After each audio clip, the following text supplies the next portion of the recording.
Hello and welcome to News 9. I'm Verghese Abraham. First up, we have an exclusive from the Prime Minister. The Prime Minister, in an interview to a Hindi daily, gave responses on Ayodhya, Article 370 and breach in the Parliament security. Reacting on Ram Mandir inauguration, Prime Minister Modi said that it is his privilege and honor to be invited for the pious work. The Ram Mandir inauguration is slated to take place in January of 2024. And the Prime Minister said in that particular aspect of the question that was asked to him about the inauguration of Ram Mandir, he said that it is his privilege and honor to be invited for his pious work.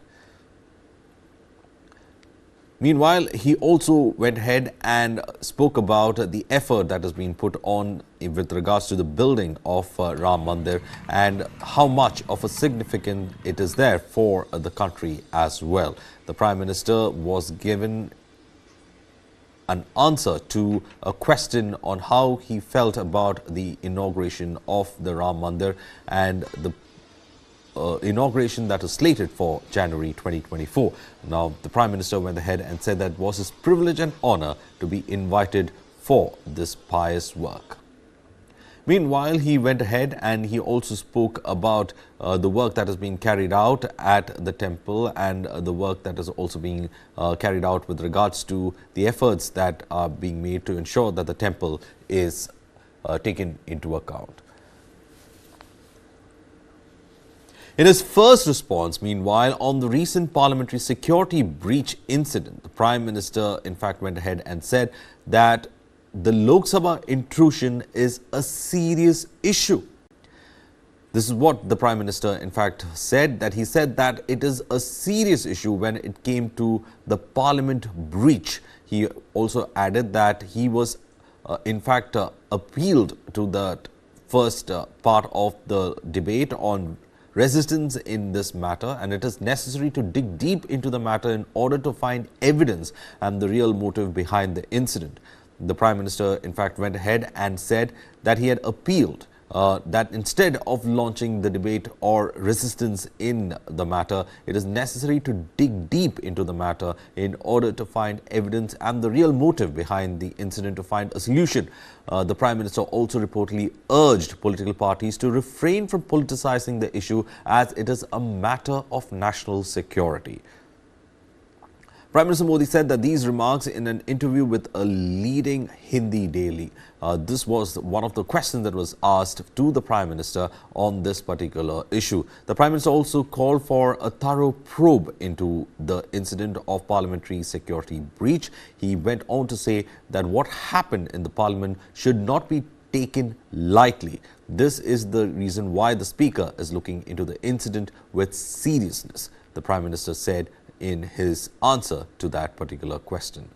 Meanwhile, on the question of the Supreme Court with regard to the abrogation of Article 370, Prime Minister Narendra Modi said that no force in the universe can now reverse the August 2019 decision on abrogation of Article 370. He also warned people against politicizing the issue.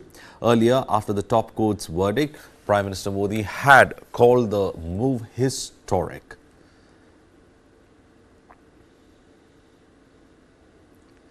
The Prime Minister, in an interview to a Hindi daily, has in fact spoken on the three issues of importance. One, with regard to the inauguration of the Ayodhya temple in Jan 2024. He said that it is his privilege that he is going to carry on with a pious work. After that, the Prime Minister, in fact, went ahead and spoke about Article 370, and he said there is no force to reverse the abrogation of Article 370, and that it was for the benefit of the region. He also went on to say that the issue shouldn't be politicized, and he also was reacting on the issue of security in the Parliament as well. On that, he said that the issue is being taken with utmost seriousness and the Speaker has spoken to everyone regarding it, and he said that it shouldn't be taken lightly and that breach should be taken with regards to the motive behind it.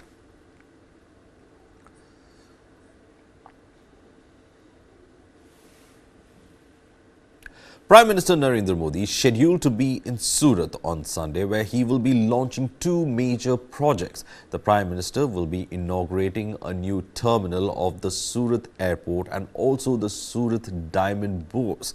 With 67 lakh square feet of the floor area, the Surat Diamond Bourse will become the world's largest corporate workplace, surpassing the Pentagon in the United States.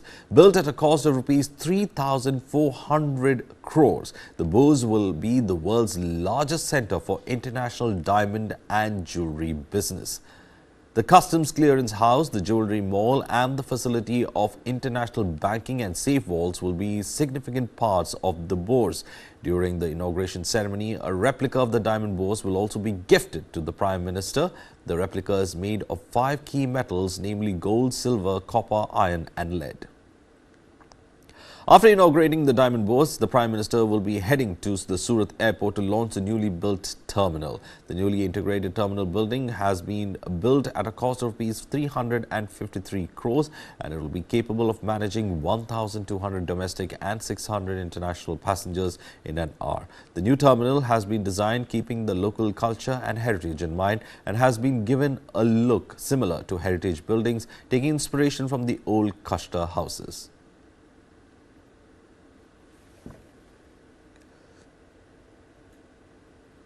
Now, after finishing his engagements in Surat, Prime Minister Narendra Modi will be heading to Varanasi later on Sunday. Prime Minister Modi will be on a 2-day visit to his Lok Sabha constituency, Varanasi, and will be launching several development initiatives. Prime Minister Modi will participate in Viksit Bharat Sankalp Yatra and will be then inaugurating the Kashi Tamil Sangam 2023 at the Namo Ghat. Taking to the Twitter, the platform X as it's known now, Prime Minister Modi said that the Kashi Tamil Sangamam is a landmark forum which celebrates India's unique cultural traditions and diversity. Prime Minister Modi is also scheduled to inaugurate and lay the foundation stone of multiple development projects worth over 19,000 crores in Varanasi. Prime Minister Modi will inaugurate new Pandit Deen Dayal Upadhyaya Nagar, new Bhapar dedicated freight corridor project built at a cost of around 10,900 crores.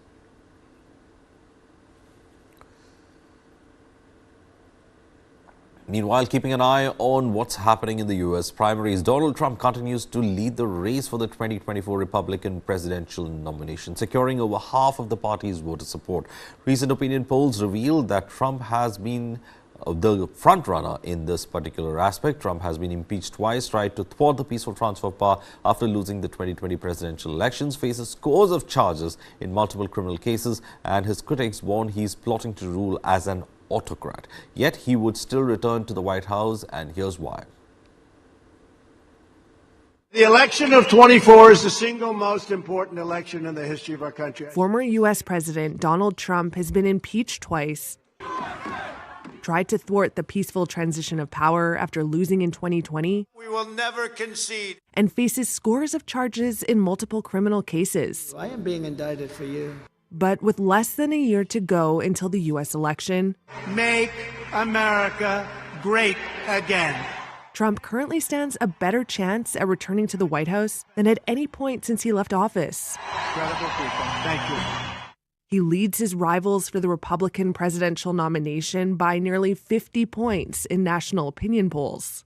Here's 4 reasons why he could win the November 2024 election against Democratic incumbent Joe Biden.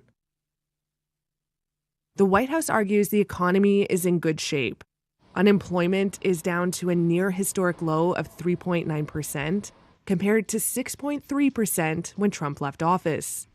Inflation is cooling. But with wages not keeping up to the cost of essential goods and services, many voters don't believe it. And opinion polls show voters by a large margin see Republicans as better stewards of the economy.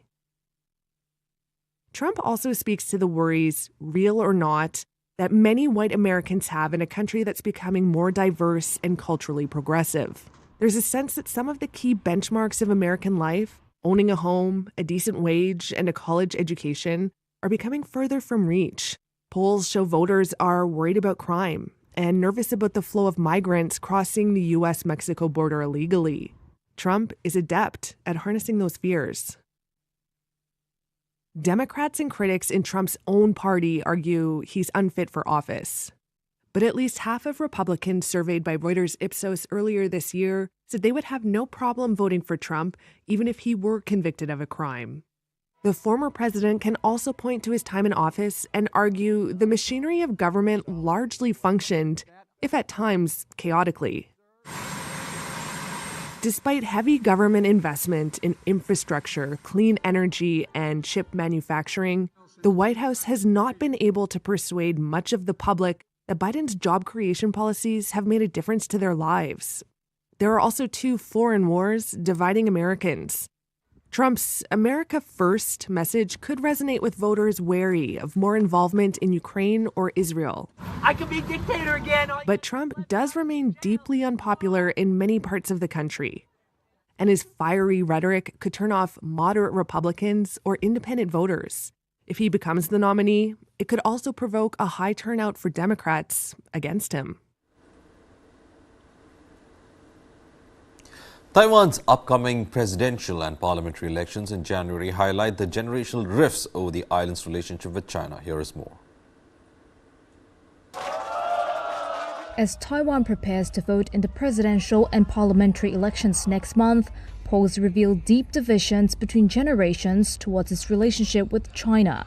At this government-run veterans' care home in northern Taiwan, this former soldier's chest tattoo of the island's flag carries the complexities of those ties. Wang Zhiquan, who is 93, joined the Chinese army when he was only 13 and holds tragic memories of war. I still dare not watch the news when I watch TV. War is cruel and cold. When I started serving as a soldier, people were forced to enlist during the civil war between the Kuomintang and the Communist Party. When they couldn't catch adults, they would catch children. Defeated in the Chinese Civil War, the nationalist Kuomintang government fled to Taiwan 7 decades ago, but no peace treaty was ever signed to end the war. China's communist government has since been pushing for what it calls reunification with Taiwan and has ramped up its military pressure against the island in the past few years, stoking fears of a war that could drag in the United States. Those tensions are dominating election campaigns in the run-up to Taiwan's January 13th ballot. The ruling Democratic Progressive Party champions the island's separate identity from China.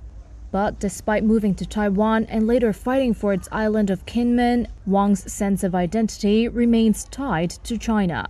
Taiwan is a part of China. It has been since the Qing and Ming dynasties. It's a view shared by many from his generation, like fellow care home resident Sun Guoxi. The 110-year-old veteran believes his current government is being provocative. He warns that if a conflict breaks out, the island would be no match for China. Yet their views conflict with mainstream Taiwan, who overwhelmingly view themselves as Taiwanese and not Chinese, according to polls. He is political scientist Song Wen-ti. There is certainly a generational shift. The older generation was a lot more likely to be for unification, and the younger generation a lot less likely. The younger people tend to have a separate, almost distinct Taiwanese national identity, as opposed to a more Chinese national identity. So in that sense, the trend lines on support for unification is a downward one, less and less support for unification over time. The main opposition party, the pro-China KMT, has cast the election as a choice between war and peace, a line Beijing has echoed. But as campaigning heats up, some in Taiwan are hoping to mend rifts rather than further the divide. As this 22-year-old says, we can only try our best to understand the others and learn why they might have certain ideas. Even if we can't agree with each other, as humans, we should still be able to talk normally. We slip into a short break now. We give you in the break an idea of how Bengaluru is being unjammed.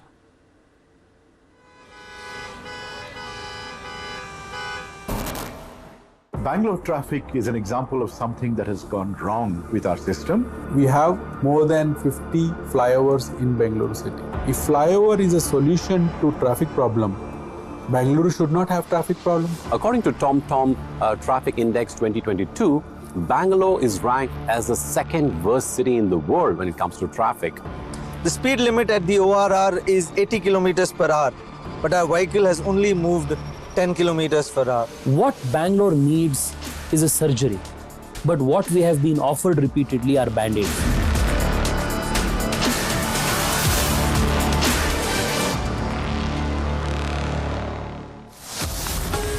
Only on the world's first news OTT. News 9 Plus, ahead of the curve. The war between Israel and Hamas has now entered its 72nd day. Let's get you the latest update from the war front. IDF CDS takes responsibility for the deaths of the 3 Israeli hostages. Israel did not have intelligence on hostages mistakenly killed, is what the IDF has said. Israeli hostages killed in Gaza were holding a white flag. Again, a statement coming in from the IDF. Netanyahu vows to continue war until victory is achieved. Netanyahu hints at negotiations for release of more hostages. Thousands call for immediate return of remaining hostages. Israeli soldier killed in attack from southern Lebanon is what the IDF says in the latest casualty for the Israeli war machine.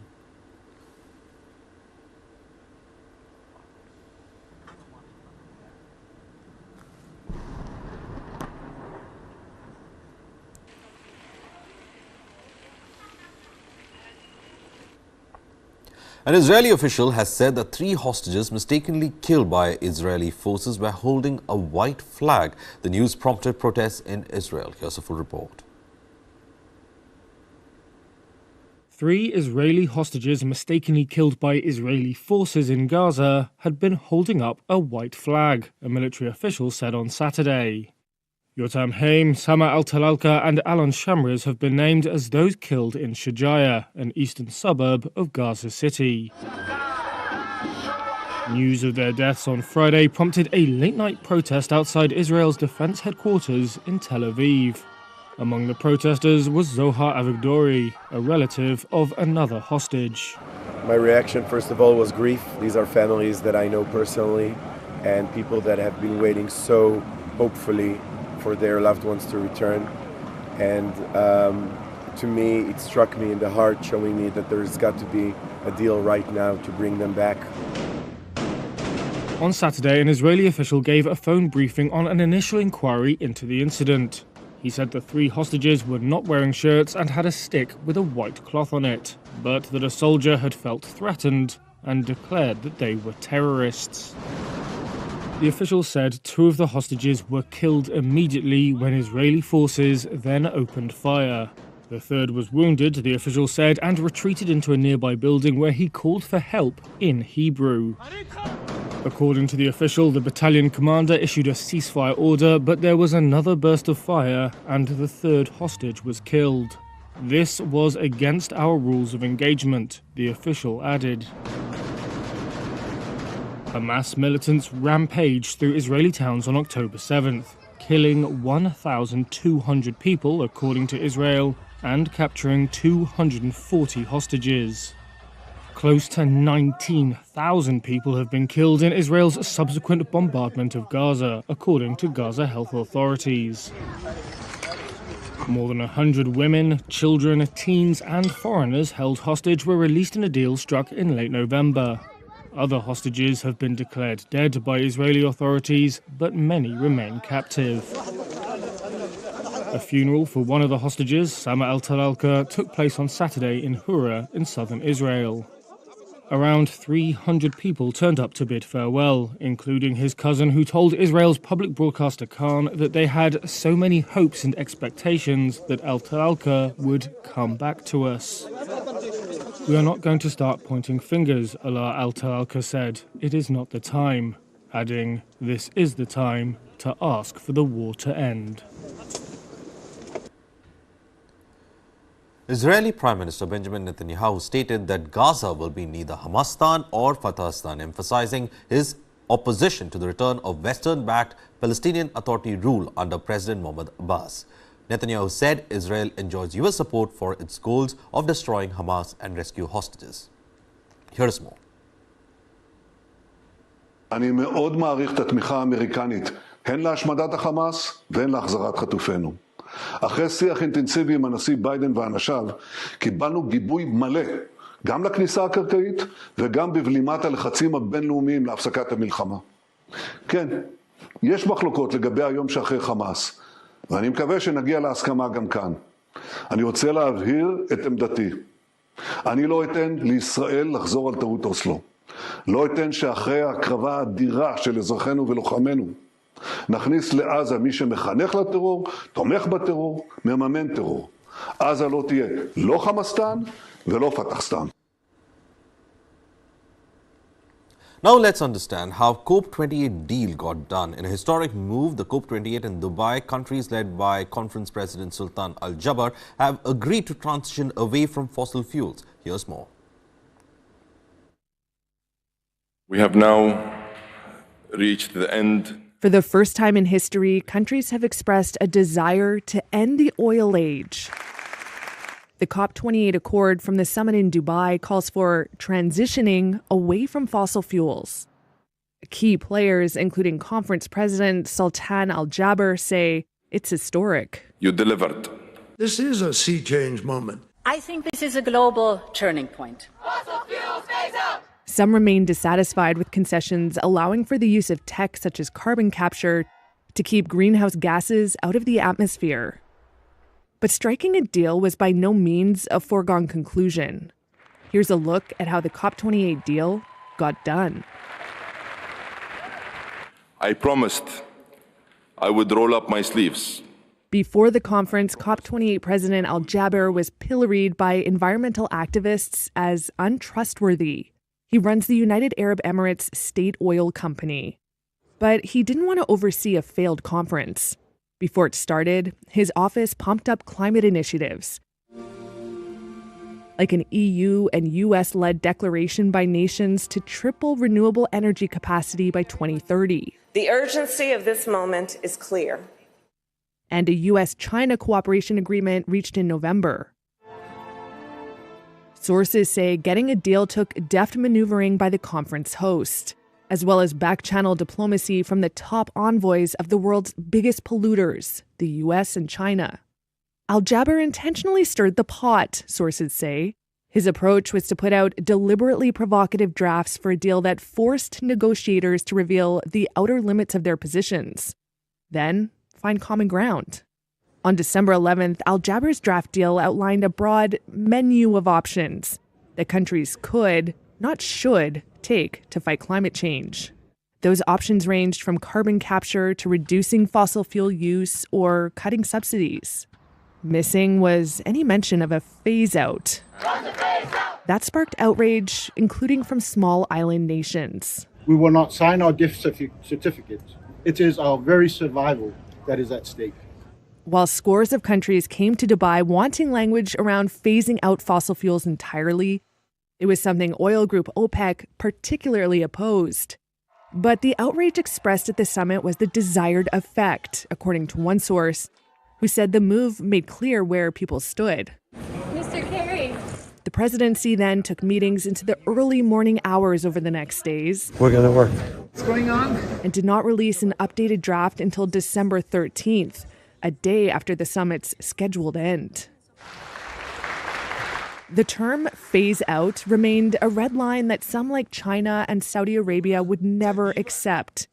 So U.S. envoy John Kerry and his Chinese counterpart Xie Jinhua found a workaround. They already had a roadmap from their recent climate cooperation in November. Use words that essentially mean the same thing as phase out. With China and the U.S. aligned, it was just a matter of getting OPEC on board. One source said it was Kerry, China, and the Saudis that played a constructive role at the 11th hour. A source familiar with the negotiations said the final flurry of diplomacy ensured the deal would pass. Greta Thunberg, speaking from Stockholm, criticized the recent COP28 climate deal in Dubai, stating it's a letdown for the most affected nations by global warming. She emphasized that despite the agreement involving nearly 200 countries to initiate cuts in fossil fuel usage and implement various measures like promoting clean energy, it won't suffice to prevent temperatures from surpassing critical levels and halting the worst impacts of climate change. Listen in. This is the bare minimum. Some people say that this is a first step, but we've already had first steps and that hasn't led us anywhere. The emissions are still increasing. We are experiencing record highs. This text is toothless and it is nowhere even close to being sufficient to keep us within the 1.5 degree limit. It is a stab in the back for those most vulnerable, and it was undemocratic. It was signed when many island states were not in the room. That is completely unacceptable, and we cannot talk about climate justice without having the most affected in the room. I think this COP has once again proven that the COP processes are not working in our favor. They are not designed to solve the climate crisis. They are more working as an alibi for world leaders to say that, oh, we signed this, and they're not actually doing anything. If the COPs would have led to anything, we would have seen results by now. There have been 28 COPs, and that has not led us anywhere, but moving still in the wrong direction. As long as we don't treat the climate crisis as a crisis, and as long as we keep lobby interests influencing these texts and these processes, we are not going to get anywhere. We need to address the root causes. We slip into a short break now. News and updates will continue on the other side.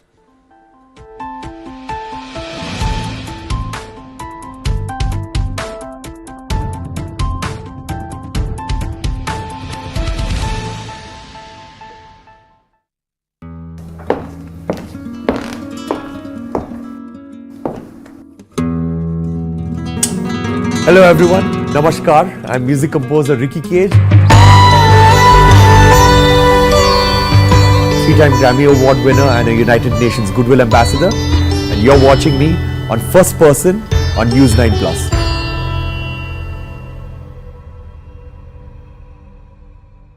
This and more streaming now on the world's first news OTT, News 9+. Download now.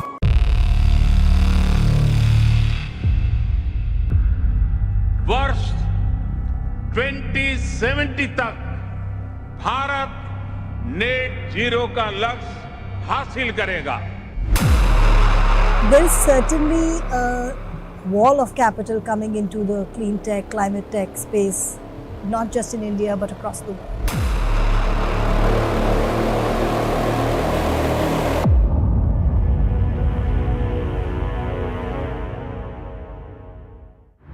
This and more streaming on world's first news OTT, News 9+. Download now. Today, she is the only smiling leader in Rajasthan. All eyes will be on her moves if the BJP returns to power.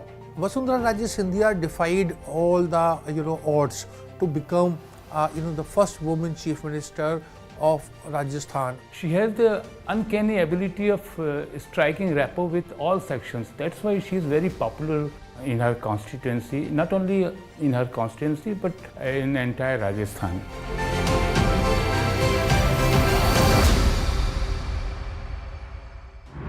This and more streaming on world's first news OTT, News 9+. Download now.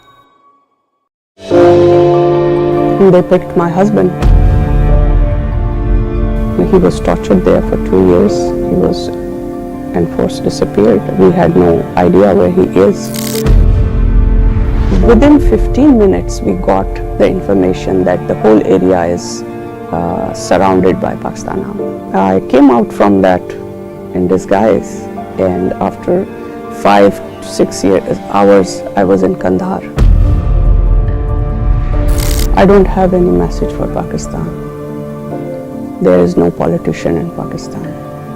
They are puppets of Pakistan Army. Streaming now. This and more streaming on world's first news OTT, News 9+. Download now.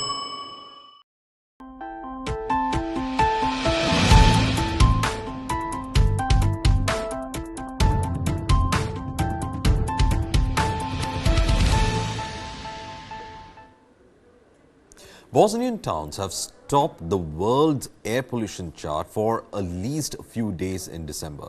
The country remains one of the most polluted in Europe. The capital city has declared an air quality warning, with experts blaming residential solid fuel burning and transportation for the pollution. Take a look.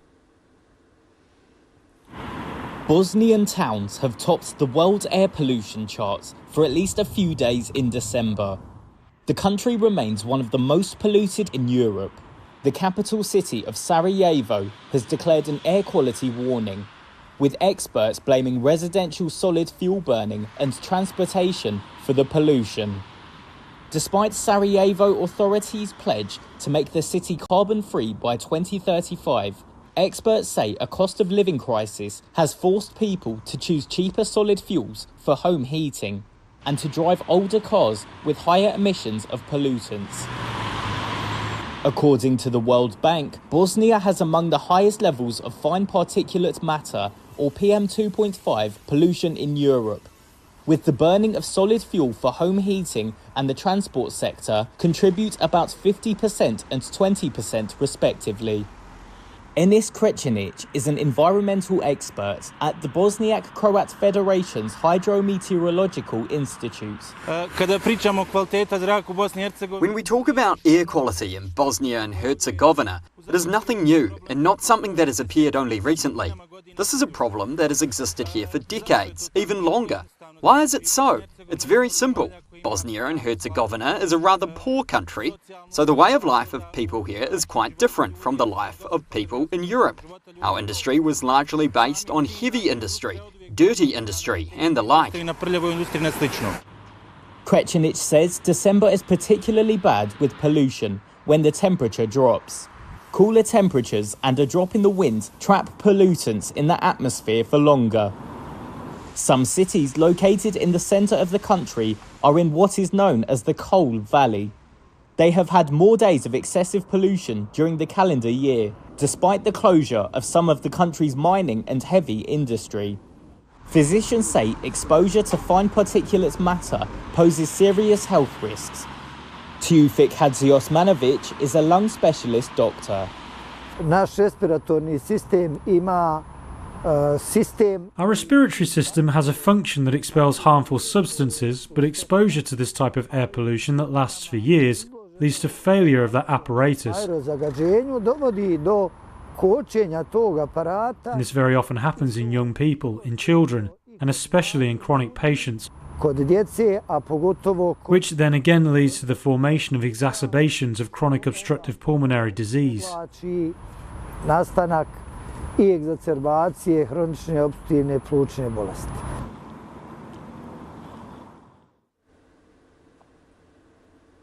Climate change has led to the increased spread of mosquitoes carrying dengue fever. In response, Indonesian scientists have discovered that infecting these mosquitoes with a naturally occurring bacteria called Wolbachia can effectively prevent the transmission of the disease. An interesting story. Take a look.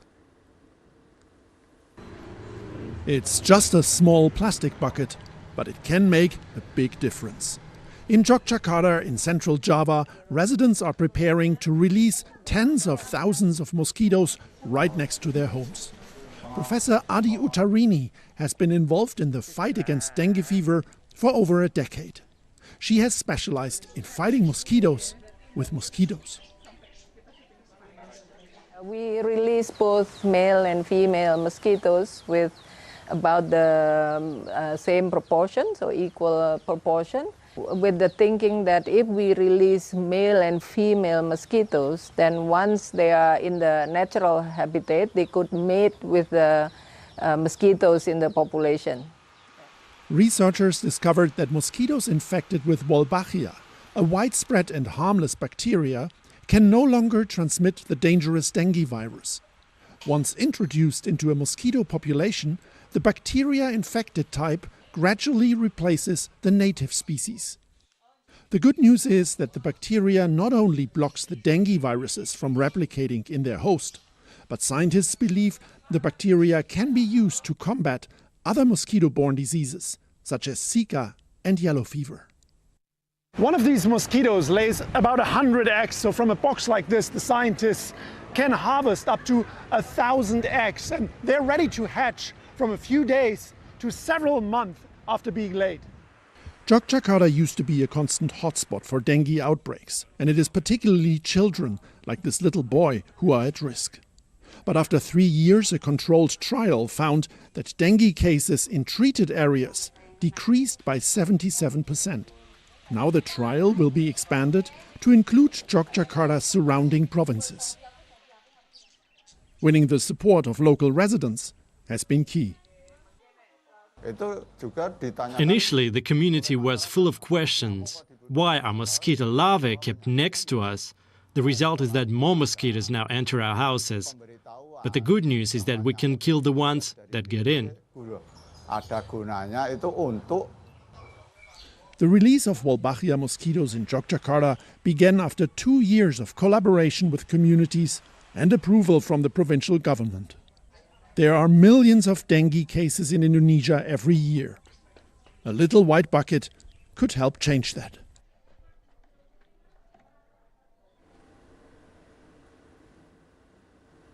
The Forest City project in Malaysia, envisioned as a residential haven, faces challenges attracting residents. Potential buyers are hesitant due to the project's association with the Chinese developer Country Garden. Is this a green futuristic metropolis or a ghost town literally built on sand? Forest City is located in Johor, a state in southern Malaysia, but so far it's a city without people. The huge $100 billion residential project was built entirely on an artificial island, just a stone's throw away from the expensive real estate market of neighboring Singapore. It aims to house 700,000 people by 2035. There's a 3 cluster in here, totally a 4 cluster. Okay, 3 cluster in here, and there are main cluster in the other side. Okay. This Malaysian pensioner, who wants to be referred to as Mr. Lim, is one of its few residents. He bought 2 units from Chinese investors after the public learned that the private Chinese developer behind Forest City, Country Garden, had run into financial difficulties. Many first-time buyers wanted to sell. So far, the majority of the 28,000 apartments that have been completed in Forest City have been sold, but hardly any of the owners have moved in. Mr. Lim is confident that this will change with the expansion of the city. It's 60% owned by the Country Garden, 40% actually, they're owned by the Johor. That the local government, correct, including the Sultan. It's not totally owned by Country Garden. So in that sense, that they feel that this one is still quite have potential. So that's why they still keep well maintained. But the keyword is well maintained. Wherever you go in Forest City, you will come across dozens of gardeners, but most apartments are empty and seem to be nothing more than an investment for buyers. To lure more residents to the island, an entire area has been declared a duty-free zone. But experts say this is not enough. Forest City needs to attract people who want to live there. When there's no people moving, there's no demand for facility, amenity, no commercial unit or no shopping mall, no retail will move into the city, then the city is incomplete without people. A look at night reveals the problem. To stimulate more economic activity, the Malaysian government announced a plan to create a special financial zone in Forest City. This tower is reserved exclusively for companies, generating jobs that the local population can theoretically profit from. Well, of course, it's good for Malaysia because it attracts investment from other countries like Singapore, China, and other Asian countries. It would be a shame if the place has to close down. I come here with the children, and it's nice to play here. The real threat to the inhabitants of Forest City is not in the sea. Country Garden is currently among the world's most indebted developers. So far, only 15% of their dream has been realized. Much more investment is needed to keep it alive.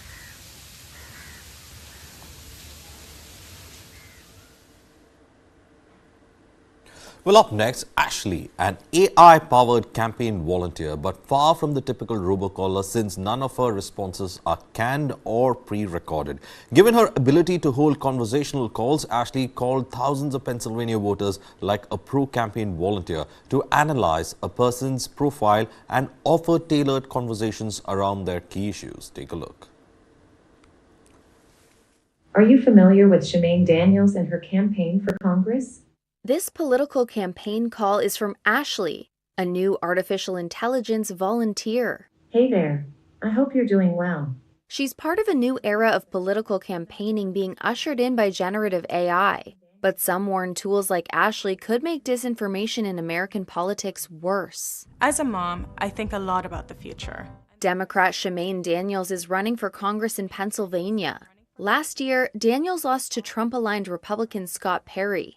This time around, she's looking for help from Ashley, who can speak 20 languages, to reach more voters. When I was initially approached about thinking about this, my first thought was one of the things that we are very poor at is reaching diverse populations. The goal for me in using this tool is to expand those who can participate in the campaigning process.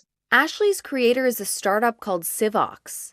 It says she's the first political phone banker powered by generative AI, and that this tech is going to scale fast. CEO Ilya Muzikansky says his firm plans mainly to work with Democrats. Each call is unique. Before a number is called, there is a set of data that the campaign already knows about the person they're calling. Sometimes that can be as basic as a first name and last name, or sometimes it can be a lot more detailed than that. And based on that information, we are able to have conversations that are customized to the recipient, and that's done on the fly. Some are worried. In May, OpenAI CEO Sam Altman testified in Congress that he was nervous about generative AI's ability to compromise election integrity through one-on-one interactive disinformation. Others say this tech could worsen disinformation in the polarized landscape of American politics that's already battling deepfakes, realistic but fabricated videos and images created using AI algorithms. The Federal Communications and Election Commissions are looking into AI, but so far there are no rules that directly apply to Ashley's work. John Basil at Northeastern University says that's a problem. They just pollute or can pollute our information ecosystem. And it's not just that we don't have the tools to fight that. People aren't quite prepared. Like we see this all the time when people go to use ChatGPT for something and then they're surprised when it hallucinates or makes up some thing that's not quite true. Civox says it welcomes regulation and that it intentionally makes Ashley sound like a bot and disclose that it's AI, despite not being legally required to do so. OpenAI CEO Sam Altman has doubled down on his vision for cryptocurrency project WorldCoin following reports that the company was seeking $50 million in funding. Take a look. Raise your right hand. Since being fired, then rehired as head of OpenAI, Sam Altman has doubled down on his vision for another one of his ventures, WorldCoin cryptocurrency. WorldCoin, launched in July, is a cutting-edge, if somewhat controversial financial network that offers digital currency, sometimes for free, to those willing to scan their irises into a spherical device. So far, more than 2.6 million people worldwide have logged their identity into the orb, despite fears it could create a potential privacy nightmare, according to one U.S. research center focusing on privacy issues. Altman, one of WorldCoin's founders, argues that tracking a person's biometrics is essential amid the increasing use of artificial intelligence, something he also champions at OpenAI, where his ChatGPT is leading the AI charge. Speaking as part of a virtual Q&A Thursday, Altman defended WorldCoin's eye scans as a way to rule out bots, saying, quote, "In a world with a lot of AI, knowing who is human matters more and more." The online event came a week after crypto news outlet The Block reported that the company behind WorldCoin, Tools for Humanity, was seeking to raise $50 million from investors. A spokesperson for WorldCoin did not immediately respond to a request for comment. Scientists in Switzerland are studying if humans can control an additional robotic arm without affecting other tasks. The research aims to understand the nervous system and potentially aid applications like assistive devices for people with disabilities or stroke rehabilitation. Take a look at this report. Scientists in Switzerland are testing whether humans can control an extra robotic arm without impacting our ability to do other things at the same time. Silvestro Macera is a professor and neuroengineer at the Swiss Federal Institute of Technology. The research was published in the peer-reviewed journal Science Robotics. The main motivation is to understand the nervous system. Because if you challenge the brain to do something which is completely new, you will understand whether the brain is able to do that and how you can facilitate this learning. And then you can transfer this also to other applications, in particular, for example, for assistive devices with people with disability, rehabilitation after stroke, and these kind of things. The researchers devised a system where someone wearing virtual reality goggles sees 3 arms, with the extra limb looking a little different to limit natural association. Volunteers held onto an exoskeleton which controlled the virtual left and right arms, while movement detected by a belt around their waist measured their breathing and controlled the middle arm. Giulia Dominigiani is a PhD student.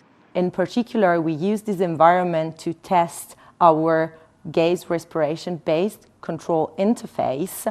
And as a first step, we decided to assess is actual feasibility for effective augmentation, so assessing the possibility of still speaking and gazing around.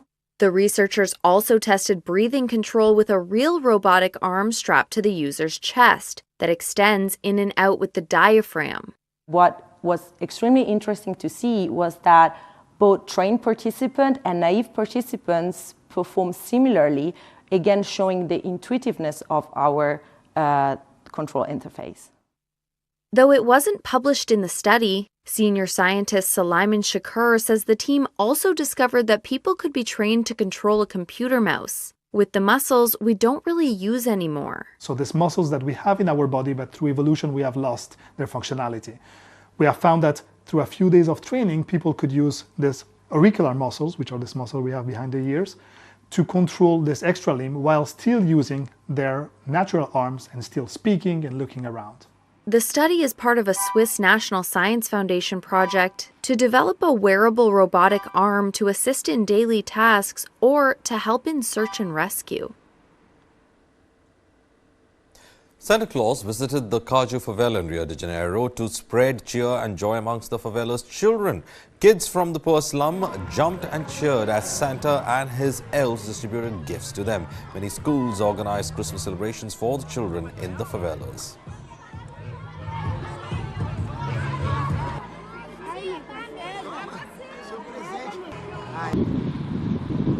Meanwhile, Tokyo is all geared up for Christmas with decorations and lights displays dazzling all over the city. There are plenty of incredible illuminations and light displays in Tokyo during winter, a time of the year where the city shines much brighter to compensate for the cold, short days and long nights. Illuminations brighten up events, buildings and roadside trees in central Tokyo. Christmas festivities are in full swing with decked up Christmas markets.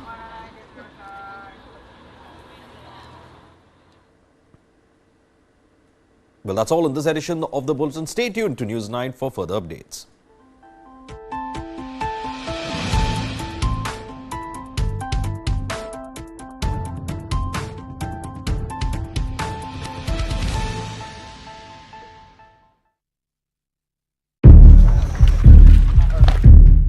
On October 27, 2023, the world awakened to a new crisis. A new turn in a 70-years-old civil war. One that has grave implications not just for India, but also regional stability in Southeast Asia. Today, News 9 looks at the mayhem in Myanmar.